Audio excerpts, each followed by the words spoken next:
इस धन त्रयोदशी पर मेरे कहने से कर दीजिए मात्र 100 रुपए का खर्च। माँ लक्ष्मी का स्थायी वास यदि आपके घर में ना बन जाए तो मुझे कहना। नमस्कार मित्रों, मैं हूं आचार्य अभिजीत शर्मा और एक बार फिर से आप सभी का बहुत बहुत स्वागत करता हूं आपके ही अपने चैनल ज्योतिष ज्ञान में।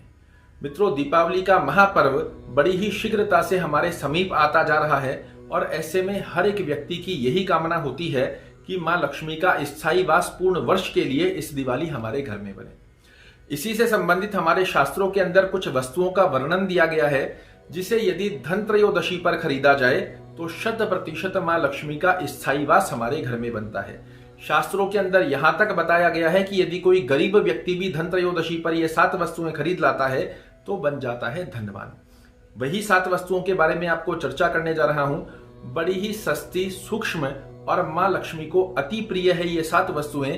क्या क्या है आपको बताने जा रहा हूं। सर्वप्रथम स्थिति में मित्रों, आपने बहुत से लोगों को कहते हुए देखा होगा कि झाड़ू साक्षात लक्ष्मी का स्वरूप है। ये शास्त्र मत अनुसार बिल्कुल गलत मान्यता है। झाड़ू लक्ष्मी का महास्वरूप नहीं है।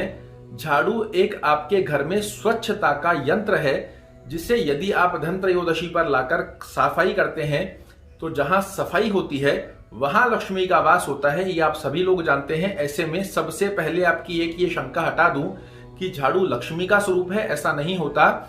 झाड़ू एक सफाई का यंत्र है और जिस घर में सफाई होती है उस घर के अंदर माँ लक्ष्मी का वास अवश्य होता है। ऐसे में सर्वप्रथम धन त्रयोदशी के दिन आपको एक झाड़ू अवश्य खरीदनी चाहिए और धन त्रयोदशी से लेकर दिवाली तक आपको नई झाड़ू से ही ये महाप्रयोग करना चाहिए, अर्थात अपने घर में सफाई करनी चाहिए। जिस घर में पूर्णतया नई झाड़ू से सफाई होती है उस घर में माँ लक्ष्मी का वास अवश्य होता है। ऐसे में धन त्रयोदशी पर एक नई झाड़ू लाकर पूरे 5 दिवस का ये त्योहार है, इसमें नई झाड़ू का ही प्रयोग करें। दूसरी अवस्था जिसे शास्त्र मान्यता अनुसार बताया गया है अति शुभ, जिसे धनतेरस पर यदि कोई गरीब व्यक्ति भी लेकर आता है तो बन जाता है धनवान। वह वस्तु है मित्रों आंवला। जी हाँ, साबुत आंवला, जिसकी कई लोग अचार भी खाते हैं, मुरब्बा भी बनता है। ऐसे 5 आंवले लेकर आए क्योंकि शास्त्र मान्यता है कि आंवले के वृक्ष में और आंवले के अंदर साक्षात विष्णु का वास होता है। और जब आप विष्णु को अपने घर पर लेके आ जाते हैं, जहां स्वामी को लेकर आ गए हैं तो स्वामिनी को तो अपने आप ही आना होता है। और उन आंवलों को लाकर धन त्रयोदशी से लेकर दिवाली तक आप अपने पूजा स्थान पर ही रखें और रोजाना लक्ष्मी की कामना का ध्यान करें। आपके घर में माँ लक्ष्मी का स्थायी वास अवश्य होगा। इन सभी वस्तुओं का क्या करना है उससे संबंधित भी मैं आपको जानकारी दूंगा। तीसरी वस्तु होती है मित्रों, जिसे यदि धन त्रयोदशी पर आप लेकर आते हैं घर में तो बड़ा ही शुभ माना जाता है, वो है धनिया। साबुत धनिये के बीज यदि आप अपने घर पर लेके आते हैं, बहुत अधिक मात्रा में नहीं लाने हैं, 5-10 रुपए का ही लेके आइए। धनिये के अंदर साक्षात लक्ष्मी का स्वरूप माना जाता है और इस धनिये को आप यदि धन त्रयोदशी पर लेकर आते हैं तो बड़ी ही शुभ मान्यता शास्त्रों के अंदर बताई गई है। और इस धनिये को दिवाली की पूजन में अवश्य सम्मिलित करें, बड़े ही अद्भुत लाभ आपको देखने को मिलते हैं। चौथी वस्तु, जिस वस्तु को यदि आप धन त्रयोदशी पर लाते हैं तो माना गया है बड़ा ही शुभ, वह होते हैं मित्रों कमलगट्टे। जी हाँ, कमलगट्टे के अंदर साक्षात माँ लक्ष्मी का स्वरूप बताया गया है। और यदि आप धन त्रयोदशी पर 5 कमलगट्टे लेकर आते हैं और वहां धन त्रयोदशी से लेकर दिवाली तक उसे अपने पूजा स्थान पर रखकर माँ लक्ष्मी का स्थायी वास की कामना का ध्यान करते हैं, उस घर में माँ लक्ष्मी अवश्य आती है। जिस घर में कमलगट्टे की स्थिति पूजा स्थान में रखी जाए और श्रीम बीज मंत्र का जाप किया जाए। 5वीं वस्तु जिसे शास्त्र मान्यता अनुसार धन त्रयोदशी पर खरीदना बताया गया है अति शुभ, वह होता है मित्रों साबुत हल्दी की गांठ। आपके घर में पहले समय में चाहे जितनी हल्दी पड़ी हो, पाउडर पड़ा हो, गांठ पड़ी हो, ये मान्य नहीं होगी। धन त्रयोदशी पर आपको 5 नई साबुत की हल्दी की गांठ लेकर आनी होती है और इसे अपनी पूजा स्थान पर रखकर माँ लक्ष्मी के स्थायी वास की कामना का ध्यान करें। निश्चित रूप से, क्योंकि हरिद्रा लक्ष्मी प्रिया हर्षधात्री, लक्ष्मी रीव जनक प्रिया, लक्ष्मी की सबसे प्रिय है हर्षदात्री। जो हल्दी होती है ये सबसे प्रिय है। और ऐसी स्थिति में यदि आप धन त्रयोदशी पर हल्दी की 5 गांठ लेकर आते हैं, निश्चित रूप से माँ लक्ष्मी का स्थायी वास आपके घर में बनता है। 6वीं वस्तु जिसे शास्त्र मत अनुसार धन त्रयोदशी पर खरीदना बताया गया है अति शुभ, वह वस्तु होती है मित्रों साबुत नमक। जी हाँ, बहुत से लोग आपको बताते हैं कि टाटा नमक का पैकेट ले आइए, ऐसा योग नहीं करना होता है। साबुत नमक आप अपने घर में लेकर आएं और कुछ ही मात्रा में लेकर आएं, 5-10 रुपए का ही लेकर आएं।